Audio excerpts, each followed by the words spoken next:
इस चैप्टर के शुरुआत में हम देखते हैं एडन और शीरा को, जो कि एरिना के बाहर वॉक कर रहे होते हैं। एडन शीरा से कहता है, क्या तुम अभी भी मुझसे गुस्सा हो? इस बार ये मेरी गलती थी, इसीलिए मुझे तुम माफ कर दो। हाँ, ये थोड़ा अनसेटल्ड तो था, लेकिन एडन मुझे दुख पहुंचाना नहीं चाहते थे और इसका परिणाम भी कोई नेगेटिव नहीं निकला है। एडन शीरा को देख रहा होता है, तभी शीरा कहती है, ठीक है एडन, इसमें आपकी कोई गलती नहीं थी, इसलिए आप मुझसे माफी ना मांगे। मैं तो कुछ ज्यादा सोच ली, जिनको आपके प्रति इतना फैसिनेटिंग होकर बात करते हुए देखकर एडन फिर भी चिंता में था और वे कहता है, अगर मैं आपको फॉलो करते हुए उस रेस्टोरेंट तक नहीं जाता तो आपके लिए और भी आसान हो जाता इस काम को निपटाने में, और मुझे ऐसा लग रहा है मैं वहां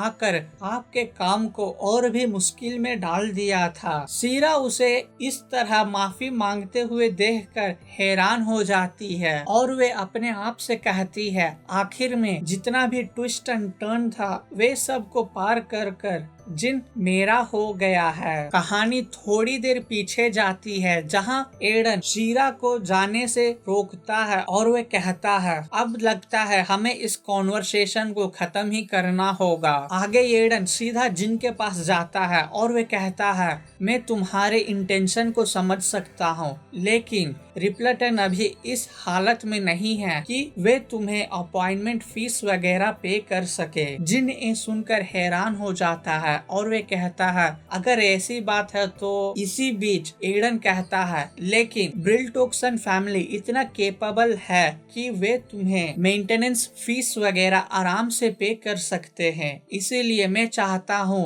तुम उनके साइड हो जाओ। शीरा एडन के मुंह से ये सब सुनकर बहुत ही हैरान हो जाती है। शीरा जिन को देखकर कहती है, अगर तुम इस ऑफर को मानते हो तो मैं तुम्हें एक रिकमेंडेशन लेटर देती हूँ, जब तुम रॉयल गार्ड के लिए अप्लाई करोगे तब इसे तुम दिखा देना, और इसके अलावा अगर तुम चाहो तो मैं तुम्हारी ट्रेनिंग के लिए भी मैं असिस्ट कर सकती हूँ। जिन शीरा के ये ऑफर सुनकर वे मान जाता है और कहता है, ठीक है मैं आपके साइड होने के लिए तैयार हूँ। सीन वहाँ से शिफ्ट होता है प्रेजेंट टाइम पर, जहाँ शीरा कहती है, अगर हम सोचे तो शायद मैं इस कॉन्ट्रैक्ट को पूरा नहीं कर सकती थी बिना आपके मदद के। जब मैं जिन से मिली थी तब मुझे ये रियलाइज हो गया था, वो एक सिंगल माइंडेड वॉरियर है। चाहे मैं उसे जितना भी मनाने की कोशिश करती, लेकिन वे मेरे शब्दों पर ध्यान नहीं देता। ये थोड़ा मुश्किल तो है कहना, लेकिन बिना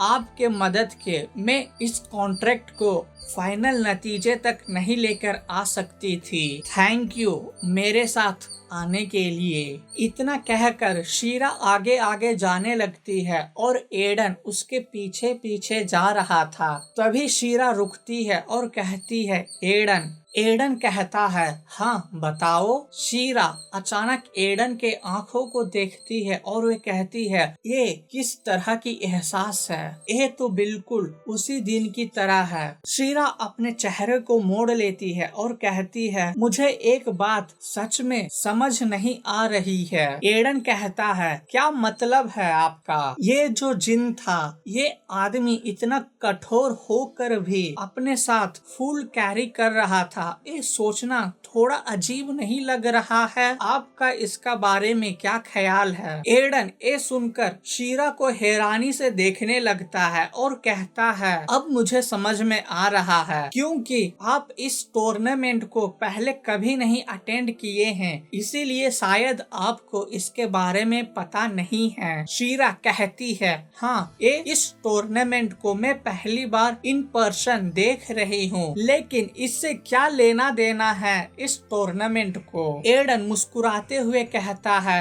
ये एक दूसरे के साथ मेल खाते हैं। अगर मैं इसे दूसरे अर्थ में कहूँ तो ये इस टूर्नामेंट का कल्चर है। शीरा हैरानी से उसे पूछती है, क्या इस टूर्नामेंट का हिस्सा है? एडन कहता है, हाँ, ये फ्लावर एक सिग्निफिकेंट सिंबोलिज्म रखते हैं इस टूर्नामेंट के साथ, और तुम्हें देखकर ऐसा लगता है तुम्हें इसके बारे में कोई नहीं बताया है। और ये फ्लावर सेरेमनी अवार्ड के साथ भी जुड़ा हुआ है, इसीलिए ये प्लेयर्स के बीच में एक कल्चर की तरह डेवलप हो गया है। और ये नाइट्स केवल उन्हीं को ये फ्लावर देते हैं जिनके साथ वे काम करना चाहते हैं, या फिर उन्हें जो इस टूर्नामेंट को स्पॉन्सर किए हैं। शीरा कहती है, अच्छा, तो यही कारण था क्यों लेडी बेरॉन ने इतने सारे फ्लावर अपने साथ लेकर आई थी। एडन कहता है, शायद वो इतने सारे फ्लावर लॉजिंग एरिया से ली थी। शीरा कहती है, अच्छा, मुझे तो इसके बारे में पता नहीं था। ये तो बहुत ही इंटरेस्टिंग है। और वे दूसरा रिचुअल के बारे में आप कह रहे थे, वो क्या है? एडन ये सुनकर थोड़ा हैरान हो जाता है और कहता है, उसे रहने देते हैं, कभी और आपको बता दूंगा। शीरा ये सुनकर गुस्सा हो जाती है, लेकिन एडन उसे कहता है, ये इतना भी जरूरी नहीं है जिसे आपको जानना चाहिए। इतना कहते ही एडन एकदम से शीरा के सामने आ जाता है और कहता है, तो अब मुझे विश्वास है आपको जो भी मिसअंडरस्टैंडिंग हुआ था उस रेस्टोरेंट में, वे सब अब क्लियर हो चुका है। शीरा कहती है, ठीक है, और मुझे ऐसा लग रहा है अब तक तो सेमीफाइनल भी खत्म हो चुका होगा। सीन यहाँ कट होता है और हम देखते हैं जिनको, जो कि अपने ओपोनेंट को हरा देता है। वहाँ खड़े जितने भी लोग रहते हैं वे कहते हैं, यह व्यक्ति जो कि आम व्यक्ति था, वे अपने स्किल से इस टूर्नामेंट का सेमीफाइनल जीत चुका है, इसमें कोई शक नहीं है, ये एक बेस्ट फाइटर होगा। शीरा भी ये सब देखती है और कहती है, ये सबसे बढ़िया फैसला था। मैंने जिनको पहले ही अप्रोच कर कर इसे मेरे नाइट्स में शामिल कर लिया। जिन उस एरिना ग्राउंड से बाहर जाने लगता है, तभी वहाँ खड़े आम व्यक्ति लोग जो कि इस टूर्नामेंट को देखने के लिए आते हैं, वे कहते हैं, तुमने अच्छे से फाइट किया है, कंग्रेचुलेशन, आपने सेमीफाइनल जीत गए हैं। सीन यहाँ कट होता है और हम देखते हैं शीरा और एडन को, जहाँ एडन के असिस्टेंट आकर कहता है, यूर एक्सेलेंसी, क्या आपके पास कुछ वक्त होगा? एडन उसे यहाँ इतने अचानक देखकर उठकर एकदम से उसके पास जाता है और कहता है, क्या हो गया? उसके असिस्टेंट थोड़े घबराए हुए होता है और वे कहता है, परेशान कर रहे हैं, आज इवनिंग ही वे आपसे मिलना चाहते हैं। एडन भी उसे गुस्से से देखता है और कहता है, ठीक है, अभी के लिए तुम टेबल रिजर्व करके रख लो। शीरा उन दोनों को इस तरह गंभीर होकर बात करते हुए देखती है और कहती है, सच में ये एक माहिर ड्यूक है। इतने में एडन उसके पास आता है। शीरा उसे देखकर कहती है, क्या आप बिजी हैं? एडन उसे रिप्लाई देते हुए कहता है, हाँ, मैं थोड़ा जल्दी में हूँ और मैं भी कुछ नाइट्स को हायर करना चाहता हूँ। इसी बीच वहाँ पर काउंट जिनोवा आते हैं और वे कहते हैं, अगर आपके पास कुछ वक्त हो तो प्लीज मैं आपसे कुछ कहना चाहता हूँ। शीरा उन दोनों को देखकर अपने मन में कहती है, एडन यहाँ सिर्फ एक टूर्नामेंट को देखने के लिए तो नहीं आया होगा। इतने में एडन शीरा से कहता है, क्या आप यहाँ से जाने वाली हैं? शीरा कहती है, अभी के लिए तो मेरा गोल अचीव हो चुका है, तो मैं सोच रही हूँ जाकर थोड़ा रेस्ट ले लो। एडन और शीरा के बातचीत को लेडी रीचल दूर से सुन रही होती है और उसे घूर कर भी देख रही थी। सीन यहाँ कट होता है और हम देखते हैं शीरा को, जो कि रिफ्रेश होकर आती है और कहती है, रिफ्रेश होने के बाद आत्मा एकदम से तृप्त हो गया है, और वो टेबल पर पड़े एक पेपर को उठाती है और वे अपने आप से कहती है, आज का तो शेड्यूल खत्म खत्म हो चुका है, अब मुझे शायद देखना चाहिए इस कॉन्ट्रैक्ट में और किन किन लोग का नाम है। और वो उस पेपर को उठाकर देखने लगती है और कहती है एक बार जिनका सेरेमनी कंप्लीट हो जाएगा तो वो फिर फ्री हो जाएगा मेरे नाइट्स में शामिल होने के लिए, और जब वो ब्रिलटोक्सन नाइट्स में शामिल हो जाएगा तो फिर हमारा ट्रूप्स का पावर और भी ज्यादा बढ़ जाएगा। अगर ऐसा हो जाएगा तो फिर मैं पता कर सकती हूँ कैसे मैं अपने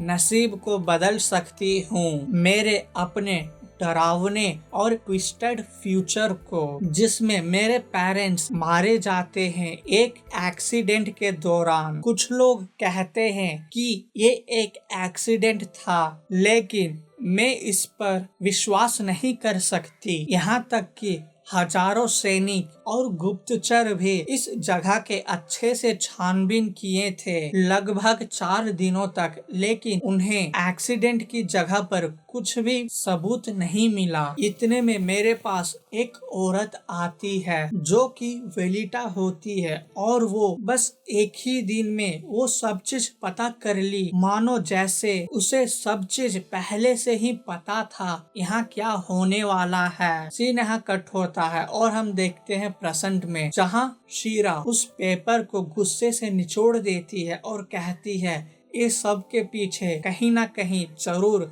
वेलिटा है, लेकिन इस बार चाहे कुछ भी हो जाए मैं अपने पेरेंट्स को जरूर बचाऊंगी। और इसी के साथ ये चैप्टर खत्म होता है। मिलते हैं अगले चैप्टर में।